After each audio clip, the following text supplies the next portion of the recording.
Okay, this video I'm going to talk about where to study Portuguese in Macau. And this is kind of a complement of another video I did recently, which had the Portuguese in Macau. And I'll put a link to that as well. It's pretty cool buildings actually. I don't know if you look at that, you can see these balconies and just kind of keep tapering off. So there's kind of a pyramid kind of shape to that. I haven't really noticed that before. And actually some of the windowsills are pretty cool too. So, okay, so let's answer this question, and I'm going to answer it with this place over here, which is called the Portuguese Embassy. And let's go check out the room. Okay, I'm the content creator for this channel. If you like what I'm doing, just subscribe and hit the like button. And as you can see, these streets are pretty crowded, so I'll just show you the streets. So this is a pretty narrow street. I wish it was a pedestrian street. This right here, this building is called the Portuguese Embassy, or Portuguese Consulate. It's at Consulate de Monte, and I think you can probably go in there. Let me just see if I can just show you from this angle. So if you can see there, there's a sketch. It looks like it's one of those ones where they chiseled into it. I think that's a Portuguese artist, and he does stuff all over the city. Should I try to get closer to that? I'm going to try to go up this way in a minute. Let's just see if I can get up that way.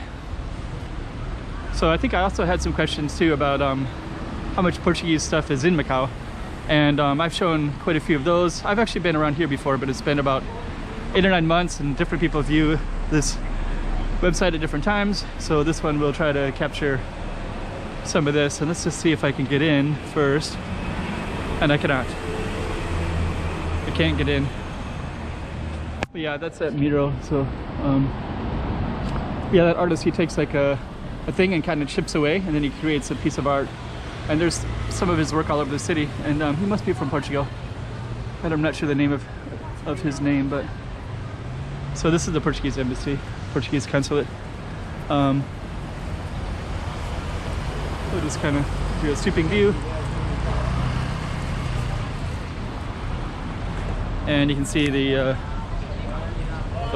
murals out here too. We're just going to go around the back and we'll see if it's open. I used to study Portuguese in Macau, so I did that for 2 years. And for 2 years I would come up and study it and at the back of this place. They won't let me bring the camera in for sure, but I can show you where it is, and I'll see if there's any pamphlet or anything out front. This is a bookstore. I think it's a Catholic one. I think it's a Chinese name, Livraria Seng Kuang. But all the books are in Chinese. There's a Portuguese bookstore just down that way, a really nice one actually, and I do film over there sometimes, and I usually, if I'm near it, I usually will point it out. So this is the backside of the Vipor. And regards to Portuguese, you can study here. You can also study at most of the universities. University of Macau has a pretty popular program. Oh, it's kind of cool too. These balconies right there, wow. Beautiful. Try to catch my breath a little bit, and then we'll walk over to the front. So, yeah, look how cool this is. This is pretty typical, these caged apartments. You see them everywhere in Macau. Oh, this is this beautiful street. So yeah, the University of Macau has Portuguese classes, and people can get a BA degree there. I think they can also keep pursuing it through graduate studies as well. I don't want to say exactly. I know they break it into language and also into kind of Portuguese, like cultural studies, history, things like that too. Pretty cool. But this IPOR, this one is a government one. Actually, we can see some of the windows are open. So I will try to see if I can, oh, that's kind of cool too, this artwork. I don't know. Probably can't see it very well. Stardust, this is kind of cool. This piano thing right here. Oh, there's somebody in there. Okay, so basically you can study here. I think it's open at least 5 days a week. I used to study Monday, Wednesday, Friday, and then I switched to Tuesday, Thursday. Monday, Wednesday, Friday, it's 1 hour a day. The other one, it's an hour and a half a day. I think there's also some intensive programs as well. That's the front door that you'd go in. Let's just see. Rua de Pato. Institute of the Portuguese of the Orient. Called IPOR. Let me see. Portuguese IPOR. So usually that's called IPOR. Let's walk around the building a little bit. But yeah, so basically you can study Portuguese here, and I think there's 5 levels, and it kind of attaches itself with the European framework, which is A1. There's like a little system in place that says what kind of level you are at speaking. It's a European one, generally designed for Europeans to study European languages. So sometimes it'll take a little bit longer for an Asian person to study a Latin language or a European language. Straight ahead is pretty cool, so we're gonna I want to actually keep showing you some of the stuff up here. But basically, I studied that program, and I'll give you a little bit of example of what it was like.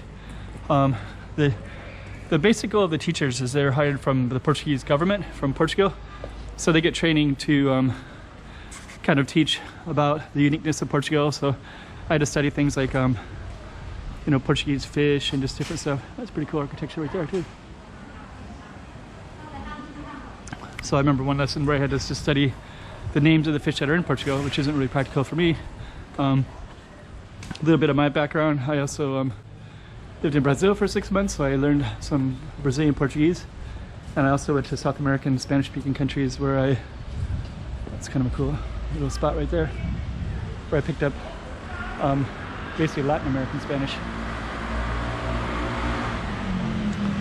So between the two, I kind of speak a spattering of Brazilian Portuguese and Spanish languages.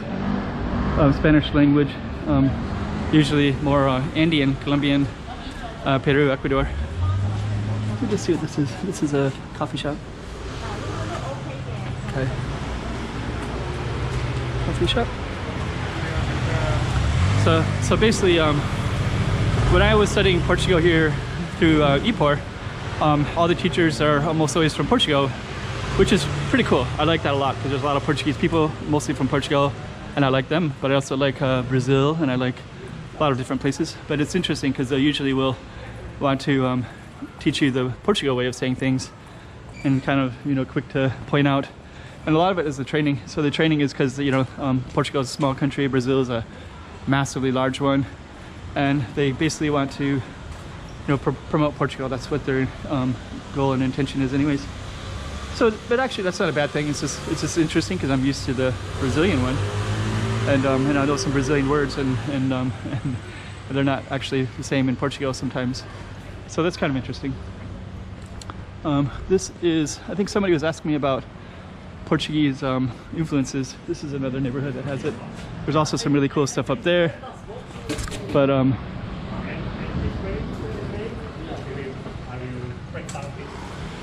don't want to go into that right now.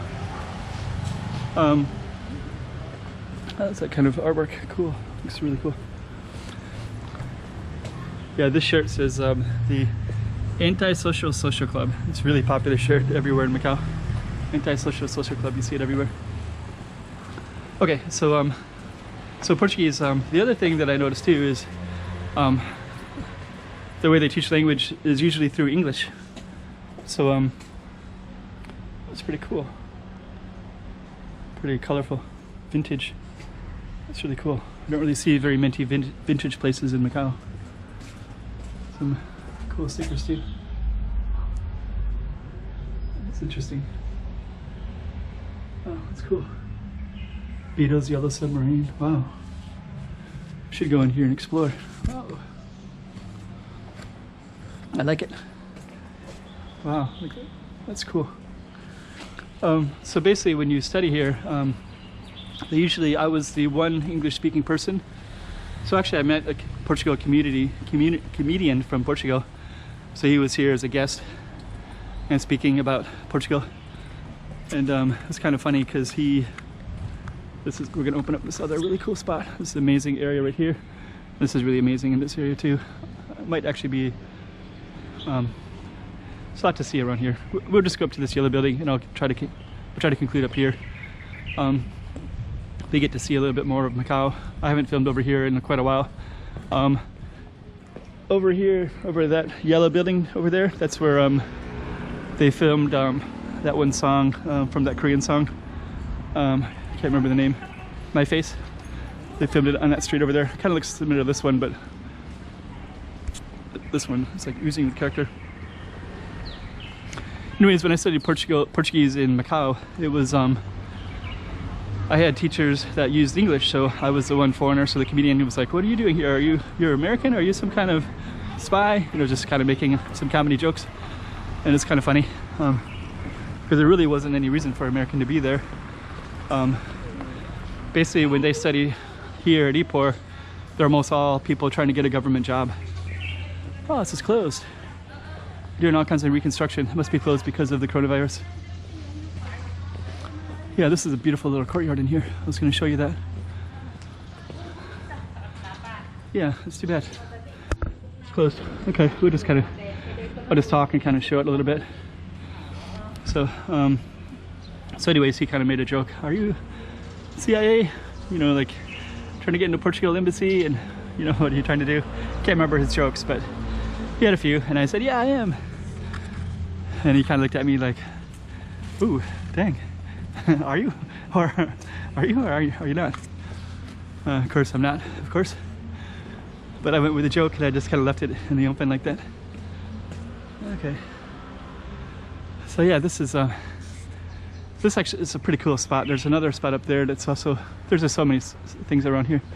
See, I have filmed in this area before a number of times.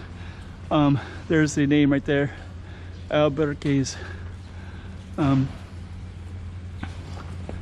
It's also kind of like an art center, so I think if you search some of my older ones, Albergues or like art, just look for art.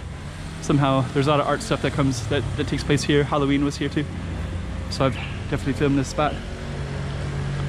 Okay, back here, and you can see this pink building over there. That's the Protestant Cemetery. So back when Macau was all Catholic and Portuguese, sometimes British people or different people that were Protestants would be living here and die here, and they would build outside of what the city was. So this would have been at the edge, so that would have been outside of the city. And that's a little bit hard to get into, so you can see it in that pastel blue picture. It's pretty cool.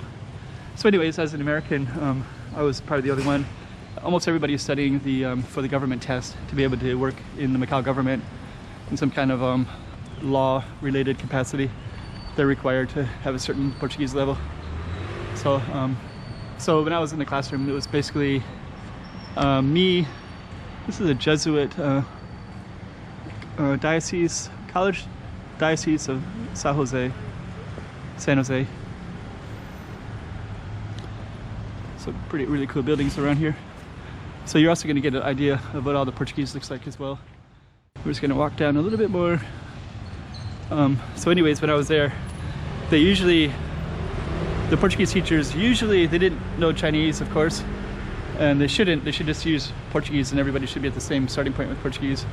But usually their method was just to speak in English. So they'd usually translate words from Portuguese into English, and then they would look at me and say, you know, do you know how to say, and they'd describe it in English. So it's kind of like an English lesson for all the Chinese students who were studying Portuguese. So they were learning that, and some of the students knew English well, and maybe a lot of them not very well, and then some not at all. So the ones that didn't know any at all, they were quite behind in the class. We're gonna walk up this way, and this is a street where Sai did My Face. So he did it right here, and he did it also in a number of the casinos.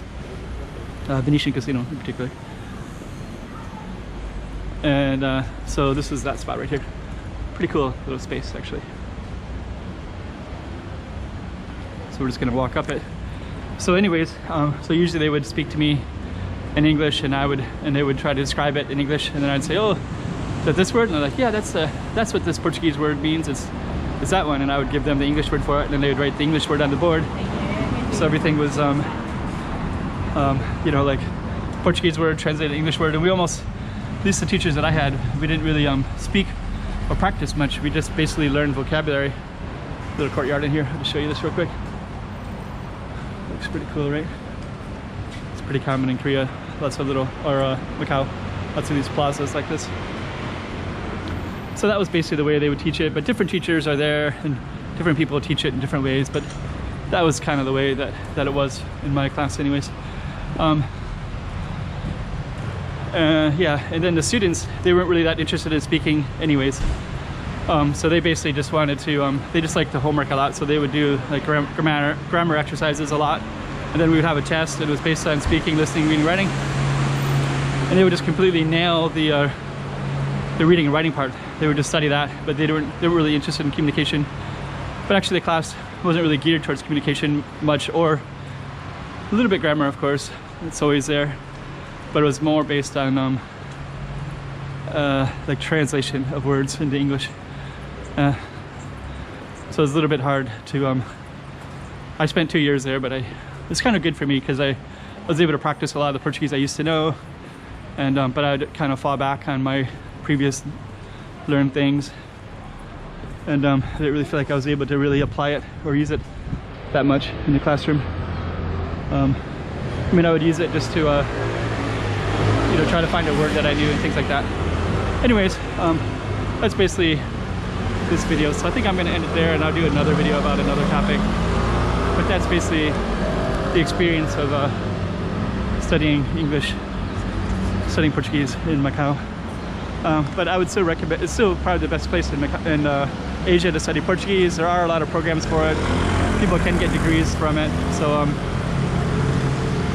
so I think it's definitely worth it if you're Chinese, because you're kind of close to home. I don't think a person who really wants to study Portuguese should probably do it in Portugal or Brazil or Mozambique or Angola or any of those other 7 countries where Portuguese is the first language, because you're not going to meet Portuguese speaking people on the street, almost never, but you can find some if you search, but you can't just go into a store and use Portuguese. Okay, if you have more questions about studying Portuguese in Macau, I'll create another video for it, so we'll just end this one right here. Chiquinha, Chiquinha. Go check out the room. Chiquinha. Okay, I'm the content creator for this channel. If you like what I'm doing, just subscribe and hit the like button.